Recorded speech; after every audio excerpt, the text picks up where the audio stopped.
자, 하루는 짱구에게 어떤 이렇게 어른이 귀엽다고 이렇게 선물을 주셨어요. 그런데 짱구가 그 선물을 받고 아무런 대답이 없는 거예요. 응답이 없는 거예요. 그래서 옆에 있는 엄마가 말했습니다. 짱구야, 어른이 선물을 주시면 뭐라고 해야 되지? 그래도 얘가 이렇게 막 우물쭈물 하는 거예요. 그래서 엄마가 옆에서 코칭을 해줬어요. 다로 끝나는 5글자야. 뭐라고 해야 돼? 그럼 다로 끝나는 5글자 그러면 우리가 고맙습니다, 감사합니다잖아요. 짱구가 이렇게 얘기했어요. 뭘 이런 걸 다. 뭘 이런 걸 다를 얘기했어요. 그리고는 혼났죠. 애기가 할 말은 아니잖아요. 그래서 엄마한테 혼나고 나서 엄마가 다시 그랬습니다. 잘못했으면 뭐라고 해야 돼? 다로 끝나는 5글자야. 짱구가 말했습니다. 이걸 어쩐다? 했습니다. 네. 사랑하는 성도 여러분, 여러분은 감사를 잘 하시는 분이세요? 감사 표현하는데 서슴지 않으세요? 그 어떤 기사를 보니까 우리가 이제 어렵고 이제 긴급한 상황이 되면 119를 통해서 도움을 받잖아요. 그런데 그 119를 통해서 생명도 건지고 또 위험에서 벗어나지만 또 나중에 어떤 모양으로든 그 119에게 감사를 표현하는 사람은 평균 100명 중에 3명밖에 안 된다. 이제 그런 기사를 본 적이 있습니다. 뭐 앞에 뭐 짱구 얘기도 했지만 여러분, 우리가 부모님들이 볼 때 우리 자녀들이요, 사실은 정말 많은 것들을 누리고 살죠. 항상 감사합니다, 감사합니다 그렇게 말하며 살아도 부족할 정도로 많은 것들을 부모님에게 제공받고 삽니다. 그럼에도 우리 아이들은 항상 불평이 있죠. 불만이 있죠. 이런 모습은 참 부모님에게 참 속상합니다. 참 안 됐죠. 여러분, 이스라엘 백성들이요, 그 출애굽을 해서 광야를 통과할 때 광야니까 당연히 어려움이 많았을 겁니다. 그런데 어려움만 있었습니까? 그 어려움을 능가하는 훨씬 더 많은 은혜와 기적들을 경험하며 살았죠. 매일 하늘에서 주시는 만나를 먹고, 또 물이 없지만 반석에서, 바위에서 물이 나와서 먹었고, 또 여벌옷과 신발 없었지만 그 시편의 그 고백을 보면요, 옷이 낡아 못 입거나 신발이 헤어지지 않았다라고 고백합니다. 그럴 일이 없잖아요. 이 말은 뭐냐면 하나님께서 공급하시고 그 당연히 그렇게 사가 없어져야 될 일들이 일어나지 않게끔 도와주셨다라는 거예요. 길이 없는 길을 갔지만, 광야를 갔지만 언제나 하나님의 구름 기둥과 불 기둥이 앞서가셨죠. 우리 11월 태필린 말씀도 여호와께서 내 앞서가시며, 그런 은혜를 받았던 길이 광야 길이었어요. 그런데 이스라엘 백성들은 항상 거기에 대한 감사보다는 불평과 원망을 합니다. 원망을 쏟아놔요. 그리고는 결국은 광야에서 다 죽습니다. 가나안 땅에 1세대가 못 들어가거든요. 여러분, 왜 약속의 땅을 못 갔습니까? 그렇게 대단하게 출애굽을 해서 나왔는데 왜 하나님이 약속하신 가나안 땅에 못 들어갔죠? 이유는 하나입니다. 그들의 불평과 원망 때문이라는 거예요. 자, 고린도전서 10장 10절 한번 읽어볼까요? 시작. 그들 가운데 어떤 사람들이 원망하다가 멸망시키는 자에게 멸망하였나니 너희는 그들과 같이 원망하지 마라. 너희는 그들과 같이 원망하지 마라. 원망하지 마라. 원망하다가 멸망하였나니. 그래서 오늘 우리가 읽은 성경 본문에서도 사도 바울이 이 골로새 교인들에게, 골로새서는 골로새 지역에 있는 교회에게, 성도들에게 쓴 편지입니다. 골로새 교인들에게 감사하는 자가 되라라고 권면하고 있습니다. 15절에 보면 너희는 감사하는 자가 되라. 16절 감사하는 마음으로 하나님을 찬양하고, 17절 다 주 예수의 이름으로 하고 그를 힘입어 하나님 아버지께 감사하라. 세 절밖에 안 읽었는데 각 절마다 감사, 감사, 감사. 매 구절마다 너는 감사하라는 거예요. 성도 여러분, 여러분은 감사하십니까? 매 구절마다, 매 걸음마다, 매 호흡마다 여러분은 감사하는 분들이 되셨어요?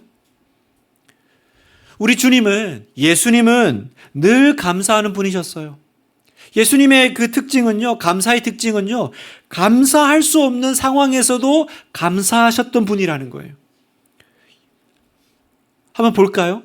우리가 그 살펴봤던 그 오병이어기죠. 마태복음 15장에 보면 5천 명이 넘는 무리들이 앞에 있습니다. 그러나 예수님 앞에 지금 있는 건 뭐예요? 오병이어. 물고기 2마리와 떡 5개. 그런데 예수님은 그거 들고 하나님께 감사하셨어요. 마태복음 14장 19절을 공동번역본으로 제가 한번 읽겠습니다. 그리고 떡 5개와 물고기 2마리를 손에 들고 하늘을 우러러 감사의 기도를 들으신 다음 빵을 떼어 제자들에게 주셨다. 5천 명에 비하면 너무 초라한 수량을 지금 들고 있는 거죠. 너무 형편없는 분량입니다. 그러나 주님은 그 기적이 일어나기 전에 먼저 감사 기도를 드리셨어요. 감사하셨습니다. 요한복음 15장에 보면 나사로가 죽죠. 그런데 예수님이 나흘 뒤에 도착하십니다. 그러니까 이제 썩은 냄새가 나는 무덤 앞에 서 계셨어요. 그런데 그 상황에서 예수님은 하나님께 감사 기도를 드리셨습니다. 요한복음 14장 41절에 돌을 옮겨 놓으니 예수께서 눈을 들어 우러러 보시고 이르시되 아버지여 내 말을 들으신 것을 감사하나이다. 여러분 아직 아무 일도 일어나지 않았습니다. 그러나 아무 일도 일어나지 않은 상황에서 예수님은 감사를 먼저 하셨다는 거예요.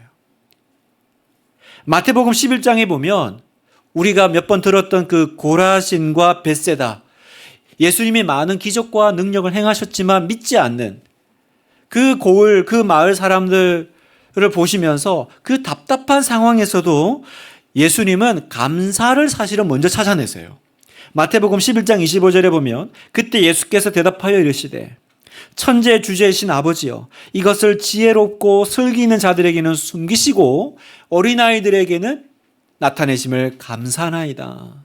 왜 안 믿냐? 이렇게 보여줬는데 너희들은 왜 안 믿냐? 거기에 집중하시는 것이 아니라 안 믿는 사람도 있었던 반면에 믿었던 그 순진하고 그 순박한 믿음의 소유자들로 인해서 어린아이들에게는 믿게 해주시니 감사합니다.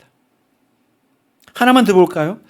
예수님이 십자가에 이제 그 사역 전날, 그 누가복음 22장에 보면 십자가 지시기 전날 여러분이 잘 아시는 최후의 만찬, 이 최후의 만찬을 예수님이 제자들과 함께 가지시죠.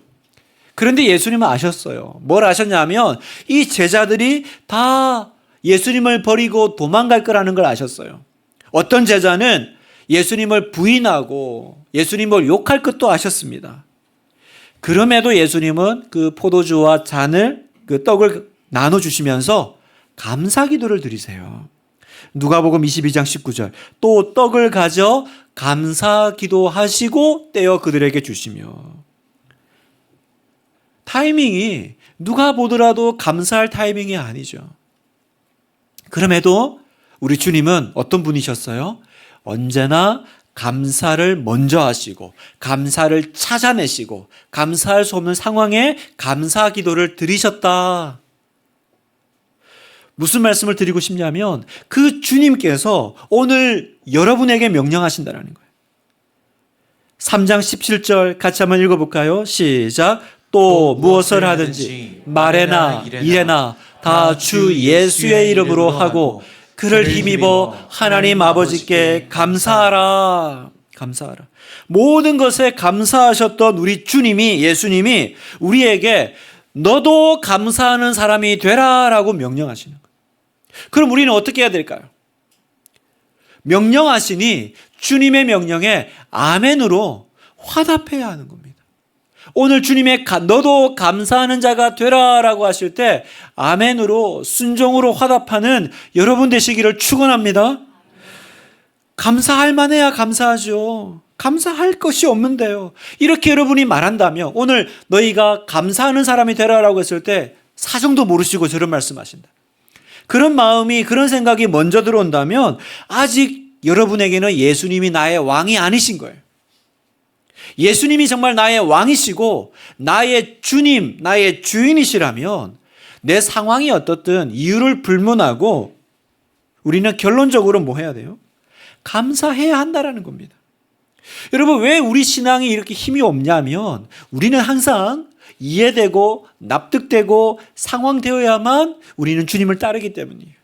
그러니까 주님께서 그 상황을 뛰어넘는 그 강력한 역사가 내가 주님을 이용하는 것이 아니라 주님이 나를 사용하시는 그 놀라운 역사가 우리 삶에 잘 안 일어나는 거예요. 어떤 성도가 목사님께 이렇게 물었대요. 목사님, 어떻게 해야 성령의 열매를 맺을 수 있습니까? 성령의 열매, 그 갈라디아서 5장에 나와 있는 거죠. 성령의 9가지 열매, 일명 불리는, 보면 오직 성령의 열매는 사랑과 희락과 화평과 오래 참음, 자비, 양선, 충성, 온유, 절제, 이렇게 9가지가 있는데, 목사님, 이런 거 어떻게 하면 제 삶에 좀 풍성하게 맺힐 수 있습니까? 맺을 수 있습니까? 물었더니 목사님이 그러셨대요. 성도님, 성령의 열매를 맺으려고 노력하면 안 됩니다. 되게 특이하잖아요. 성령의 열매를 당신이 맺으려고 하면 반드시 좌절하게 되실 거예요. 왜 우리 안에 성령의 열매 맺는 게 이렇게 어려울까? 내가 맺으려고 하기 때문이다. 내가 맺으면 그건 성령의 열매가 아니라 내 열매죠. 성령의 열매는 성령께서 맺어주시는 것입니다. 하나님이 우리에게 주는 선물입니다. 하나님의 약속입니다. 이러시면서 한 번 더 물었대요. 성도님은 선물 받을 때 누가 선물 준다 그러면 어떻게 하세요? 노력해서 받습니까? 노력해서 받으면 그건 선물이 아니죠, 이미. 어느 날 아버지가 자녀에게 선물을 주겠다 그러면 우리 아이들은 어떻게 반응해요? 선물 받으려고 눈물을 흘리면서 몸부림칩니까? 그렇지 않죠. 아버지가 선물 준다 그러니까 언제 줄까? 언제 줄까? 그러면서 고대하면서 미리 기뻐하면서 기다리죠. 왜냐하면 우리 아버지가 준다고 했으니까. 그리고 우리 아버지는 약속 지키는 분이니까 그러면 나는 반드시 그 선물을 받을 테니까요. 성령의 열매도 그렇다라는 거예요. 주님이 선물이다. 주님의 선물이다. 주님이 맺어주신다. 성령이 맺어주신다고 하니까 그냥 나는 뭐예요? 믿고 감사하면 됩니다. 그렇게 하세요. 이렇게 말씀하더라는 거예요. 참 제가 그 설명을 들으면서 되게 맞다라는 생각이 들었어요. 성도 여러분, 아직 아무것도 변한 게 없죠. 내가 받은 것 같지가 않잖아요. 그러나 마치 아버지가 아빠가 선물 줄게 그랬으면 뭐 기뻐하면서 기다리는 것처럼 아직 없지만 하나님이 그렇게 해주신다고 약속하시니까 그런 줄로 믿고 지금부터 기뻐하면서 주님을 바라보는 거예요. 여러분, 이게 약속을 바라보는 태도죠. 여러분, 우리가 공항에 가면 뭐 이번 연휴에도 얼마나 공항 복잡했어요? 그래도 우리가 막 두려워하면서 공항 가지 않죠. 왜요? 우리는 약속이 있잖아요. 예약이 되어 있잖아요. 내 비행기 표는 예약이 되어 있으니까 뭐 아무리 사람들이 막 몰려 있어도 당당하게 가서 내 표 내놓으시오. 뭐 불안해하면서 초조해하면서 공항 가지는 않죠. 뭐 사람이 많아서 좀 불편하긴 해도. 여러분, 이게 약속을 믿는 사람이 가지는 담대함이고 기쁨이고 미리 감사함이죠. 여러분, 또 예를 들어볼까요? 뭐 예를 들어 우리 주변에서 자주 보는 우리 경찰관들. 그게 어떻게 경찰관 됩니까? 어떻게 훌륭한 경찰이 돼요? 처음부터 다 경찰관처럼 되었기 때문에 경찰이 된 게 아닙니다. 어떤 일정 시간 그 시험 자격만 통과하면 경찰관 복을 입히죠. 처음부터 변화되어서 경찰관복을 입는 게 아니라 자기만 되면 일단 입혀요. 그럼 어떻게 돼요? 그렇게 옷 입고 경찰 일을 하다 보면 어느 순간 물들듯이 변화되잖아요. 여러분, 이게 우리식으로 표현하면 변화고 성화 아닙니까? 먼저 옷을 입었기 때문에 자연적으로 따라오는 결과. 그래서 저도요, 성령의 열매를 항상 떠올릴 때마다 저는요, 성령의 열매를 마치 옷 입듯이 입으려고 해요. 저는 충성의 목사입니다. 저는 충성스러운 사람입니다. 왜냐하면 저는 충성의 옷을 그냥 입어버렸기 때문에. 저는 온유한 사람입니다. 왜냐하면 저는 우리 주님이 만들어 놓으신 그 옷을 그냥 약속으로 받고 입어버렸기 때문이에요. 내가 온유한 사람이 되었기 때문에 온유의 열매가 오는 것이 아니라 주님이 그렇게 약속하셨으니까 저는 그냥 그 옷을 입는 거예요. 내가 비행기를 타야 비행기를 타지만 여러분, 예약이 되어 있다면, 약속이 되어 있다면 타기 전부터 이미 나는 그 비행기 탑승자죠. 여러분, 옷을 입으십시오. 감사도 마찬가지예요. 느껴질 때까지 기다려서는 안 돼요. 나는 내가 이해돼야 움직여. 나는 감사할 상황이 되어야 감사해. 여러분, 이런 사람은 절대로 놀라운 변화를 경험할 수가 없어요. 그럼 어떻게 해야 될까요? 먼저 주님이 그렇게 말씀하시니까 그 명령에 순종하는 거예요. 너는 먼저 감사하는 사람이 되라 라고 하시니까 아직 감사할 상황, 감사할 일이 일어나지 않지만 네 주님, 마치 비행기표 예약되어 있는 사람처럼 우리는 먼저 순종하는 겁니다. 감사하는 자가 되는 겁니다. 그때 놀라운 기적이 여러분의 삶 가운데 일어날 줄 믿습니다. 자, 그러면 어떻게 우리가 감사하는 자가 될까? 좀 구체적으로 좀 우리가 생각해 보기 원하는데 오늘 이 추수감사주일날 3가지를 여러분 기억하세요. 자, 첫 번째, 감사가 기본이라는 거예요. 기본. 기본이 뭡니까? 신앙생활의 출발이죠. 여러분, 감사할까 기본이란 말은 내가 얼마나 영적으로 성숙한지를 보여주는 바로미터가 있는데 그게 감사하는 모습이라는 거예요.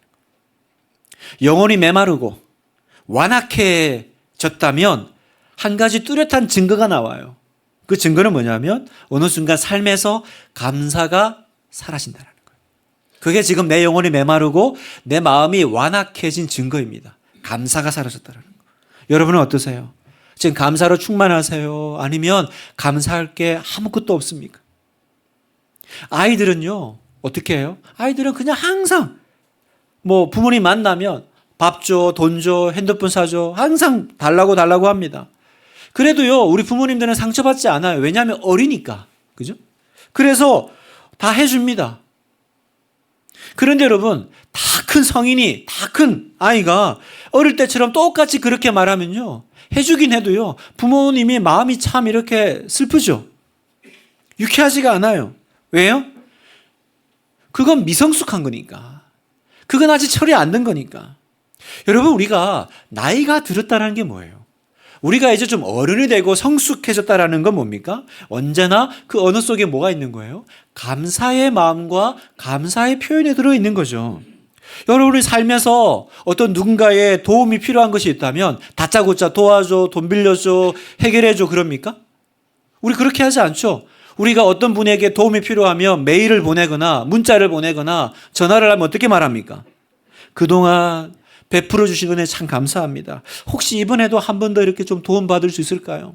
우리 보통 그렇게 얘기하잖아요. 어디 우리가 이렇게 다짜고짜 관계 속에서 도와달란 말 먼저 합니까? 여러분, 하나님과의 관계에서도 그렇게 하는 거예요. 하나님 돈 주세요, 밥 주세요, 해결해 주세요. 그렇게 기도하는 것이 아니라 하나님 감사합니다. 하나님 고맙습니다. 먼저 그렇게 표현하는 거예요. 여러분, 이게 영적으로 성숙한 사람의 바로미터라는 거예요. 믿음이 다 자라고 이미 그렇게 이제 교회 생활도 이제 오래 했는데도 여전히 그렇게 주세요만 하면 그건 너무나도 미성숙한 모습이에요. 사랑하는 성도 여러분, 우리의 마음과 말 속에 먼저 뭘 담아야 돼요? 감사를 담으십시오. 그게 여러분 성숙한 거예요. 그게 믿음의 기본입니다. 자, 두 번째, 모든 것을 감사하는 훈련으로 만드십시오.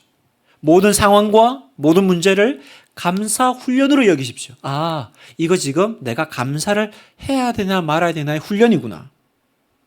우리는 항상 그래요. 하나님이 안 주신 것에 집중합니다. 그러니까 불평이 돼요. 그러니까 원망이 돼요.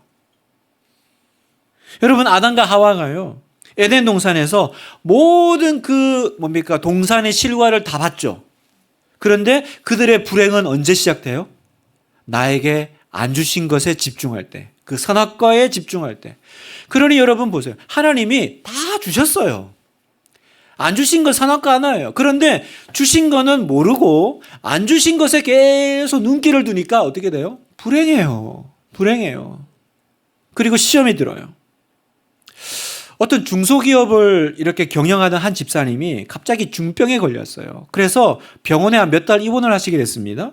그런데 그 입원하는 몇 개월 동안 회사가 부도가 나버린 거예요. 자기 회사가. 그래서 퇴원할 때는 아무것도 남은 것이 없게 됐습니다. 여러분, 얼마나 상심이 컸겠습니까? 그래서 하나님 앞에 나와서 기도하는데 계속 탄식이 나오는 거예요. 하나님, 저 이제 아무것도 남은 게 없어요. 저 어떡합니까? 그렇게 기도하고 있는데 어느 날 새벽 기도를 갔다가 오면서 양쪽 다리를 다 잃은 한 분을 보게 됐습니다. 근데 그때 어떤 생각이 마음속에 확 스쳐가더라는 거예요. 그 마음이 뭐냐면 저분이 만약 다리만 나을 수 있다면 자기가 가진 전부를 다 주고라도 그렇게 하지 않을까? 내가 다시 옛날로 돌아갈 수만 있다면, 다리를 내가 다시 회복할 수만 있다면 내 가진 전 재산을 내가 다 주마.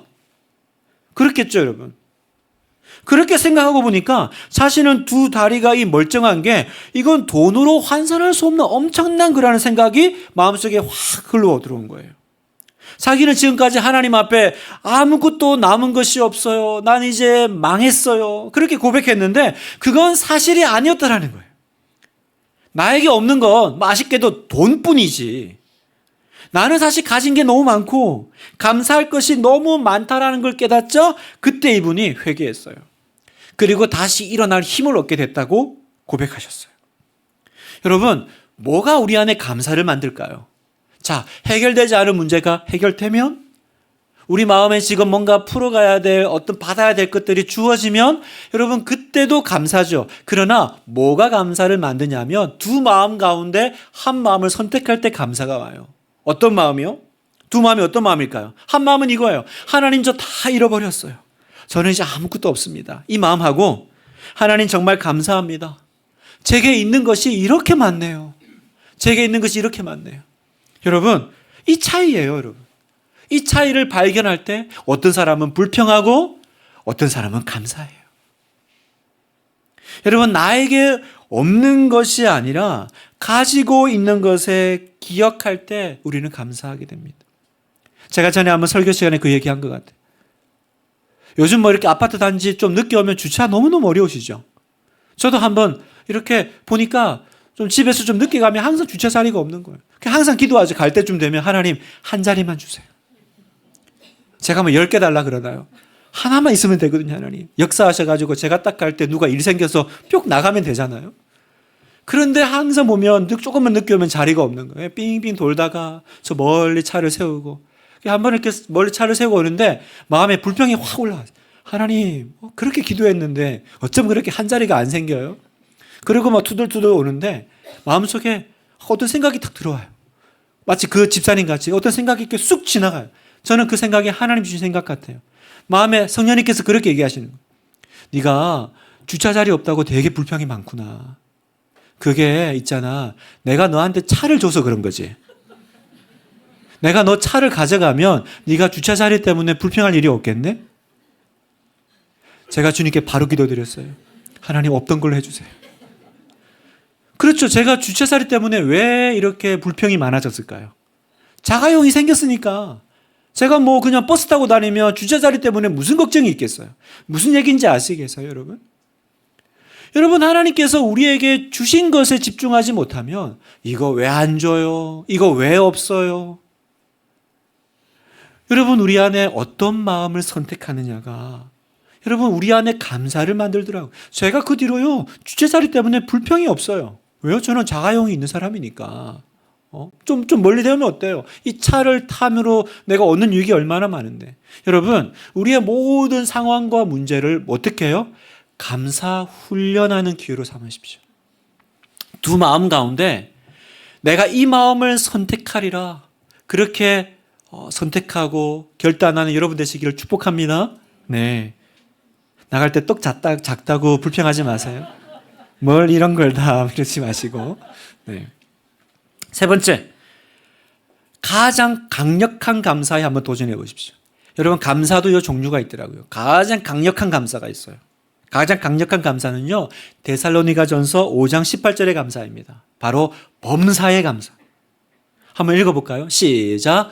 범사에 감사하라. 이것이 그리스도 예수 안에서 너희를 행하신 하나님의 뜻이니라. 범사에, 그러니까 범사가 뭐예요? 모든 일에. 그러니까 이 말은 이 범사에 감사하는 감사는요 그럼에도 불구하고 감사가 아니에요. 바로 그 자체를 감사하라는 거예요. 어쩌면 여러분 그럼에도 불구하고는 약간 긍정의 힘이죠. 그래도 뭐 내 마음 추스려서 그래 좋은 쪽으로 생각하자. 그럼에도 불구하고 이건 긍정이죠. 여기서 범사에 감사하라는 건요 그럼에도 불구하고 감사가 아니라 그냥 그 자체를 감사하라는 거예요. 이거 굉장히 강력한 거죠. 굉장히 강력한 거예요. 내 주변에 있는 감사할 사람 보내주셔서 감사합니다가 아니라 그냥 누구든 간에 내 주변에 있는 모든 사람으로 인해서 감사해 보는 것. 나에게 일어난 모든 일에 대해서 감사하는 거예요. 때로는 나를 힘들게 하는 것들, 나를 비참하게 하는 일들, 사람들, 그것 가지고도 하나님께 감사하는 것. 그래서 여러분 이게 가장 강력한 감사죠. 그런데 여러분 우리 기도 가운데 여러분 이 감사가 터져 나오면요. 그때 하나님의 놀라운 역사가 일어날 줄 믿습니다. 그 역사가 오늘 이 주간에, 이 감사 주간에, 이 11월 주간에 일어나기를 축복해요. 제가 이것도 몇 번 설명드린 건데 뭐 한 번 더 얘기하는 거 전혀 어려움이 없어요. 저는 여러분이 그냥 외우셨으면 좋겠어요. 그 멀리 캐로도스 목사님의 찬송 생활의 권능이라는 책에 보면 항상 찬양하고 감사하는 것에 그 힘이 얼마나 큰지를 보여주는 이야기가 나와요. 지적 장애를 가진 딸을 둔 부부가 있었습니다. 수년 동안 여러 가지 방법으로 딸을 치료해 보려고 애쓰고 있던 그들에게 어느 날 이렇게 우연히 라디오에서 이 캐로도스 목사님의 설교를 듣게 된 거예요. 목사님이 그러시는 거예요. 역경 그 자체에 감사하고 그런 역경을 주신 하나님께 찬송하세요. 쉬운 얘기가 아니잖아요. 그런데 부부가 고민을 하다가 그 말씀에 순종하기로 결단합니다. 그리고 무릎을 꿇고 이렇게 기도했습니다. 사랑하는 주님, 저희는 주님이 저희를 사랑하시는 것과 저희 딸을 저희보다 더 사랑하고 계심을 알고 있습니다. 이해할 수는 없지만 딸에게 장애가 있는 것으로 인하여 주님께 감사합니다. 우리를 향한 당신의 사랑과 지혜를 찬양합니다. 그 기도를 드린 거예요. 가장 강력한 감사죠. 그런데 놀랍게도 도저히 가망이 없어 보이던 그 딸이 완쾌되기 시작했고요. 나중에는 결혼해서 아름다운 가정을 꾸리게 됐다는 거예요. 여러분 이게 절대 감사가 힘이에요. 여러분에게도 도전합니다. 여러분에게도 다 그렇게 될 거다라고 그렇게 제가 보장할 수는 없지만 하나님께서 여러분이 이걸 해결해 주시면 감사하겠습니다. 이게 문제가 주님의 능력으로 기적으로 뭔가 이루어지고 하나님 내가 원하는 거 주시면 그러면 제가 감사하겠습니다가 아니라 이것 자체 때문에 감사합니다. 이걸 주신 하나님, 역경을 주신 하나님께 감사합니다. 우리가 그렇게 고백할 때 하나님께서 여러분 안에 여러분만이 올려드릴 수 있는 영광으로 하나님의 이야기로 여러분을 만나 주실 줄 믿습니다. 오늘 설교를 마무리하면서요. 여러분 그동안 우리가 얼마나 감사하라는 말 많이 듣고 살아왔나요? 그런데 중요한 건 뭐예요? 얼마나 내가 그런 얘기 많이 들었냐가 아니라 내가 이제 그런 사람이 되었냐 아니겠어요? 나는 감사 설교를 몇 번 들은 사람이야. 이게 아니라 여러분은 감사하는 사람이 되었습니까? 감사하는 사람이 되셨어요? 여러분 감사는요 쉽고도 어려워요. 쉬운 건 왜 쉬워요? 머리로는 이해가 너무 잘 돼요. 이해가 너무 잘 됩니다. 어려운 거 왜 어려워요? 실제로 해보려면 너무 안 되는 거예요. 우리가 설교를 들으면서 고개가 끄덕여지고 설득이 되고 마음에 와닿는 말이 있으면 우리 흔히 은혜 받았습니다 이렇게 표현하죠. 근데 여러분 진짜 은혜를 받았다면 아마 이렇게 고백할 거예요. 내가 이제 이렇게 살면 안 되겠구나. 내가 틀렸구나. 여러분 이게 진짜 은혜 받은 거죠. 이게 진짜 은혜 받은 거죠. 오늘 예배 가운데 여러분 안에 이 일이 일어나기를 축복합니다. 그래서 이제 우리에게 필요한 것, 이 설교문을 나가면서 은혜 많이 받았다. 이것이 아니라 뭐예요? 감사 연습이에요. 연습. 범사에 감사를 하셨으니까 작은 일부터 감사하고 나쁜 일도 감사하고 그 자체를 믿음으로 감사해보고 여러분 기도도요. 어떻게 기도해요? 감사함으로 기도하는 거예요. 왜 여러분 기도 가운데 하나님의 능력이 나타나지 않습니까? 기도에 감사가 뒷받침되지 않아서 그래요. 볼까요? 빌립보서 4장 6절 같이 읽겠습니다. 시작. 아무것도 염려하지 말고 다만 모든 일에 기도와 간구로 너희 구할 것을 감사함으로 하나님께 아뢰라. 하나님께 알려드리는데 감사를 기본으로 하고 기도하라는 거예요. 감사함으로 아뢰라. 성도 여러분 다시 말씀드려요. 감사할 일 찾으면 감사할 수 없어요. 감사할 상황 되면 감사하는 거 아니에요. 모든 것이 감사임을 믿으십시오. 이것이 우리 주님을 믿는 우리의 신앙 고백입니다. 우리 인생의 결론입니다. 너희는 감사하는 자가 되라. 너희는 감사하는 자가 되라. 골로새서 3장 15절을 우리 다시 한번 선포하고 우리 기도하기를 원합니다. 자, 시작. 그리스도의 평강이 너희 마음을 주장하게 하라. 너희는 평강을 위하여 한 몸으로 부르심을 받았나니 너희는 또한 감사하는 자가 되라. 그리스도의 평강이 네 마음을 주장하게 하고 너희는 감사하는 자가 되라. 내 사랑하는 아들아, 감사하는 사람이 되라. 내 사랑하는 딸아, 너는 그럼에도 불구하고 감사하지 말고 그 자체로 감사해라. 감사해라. 감사할 때 하나님께서 우리 삶 가운데 당신의 이야기들을 시작하실 줄 믿습니다.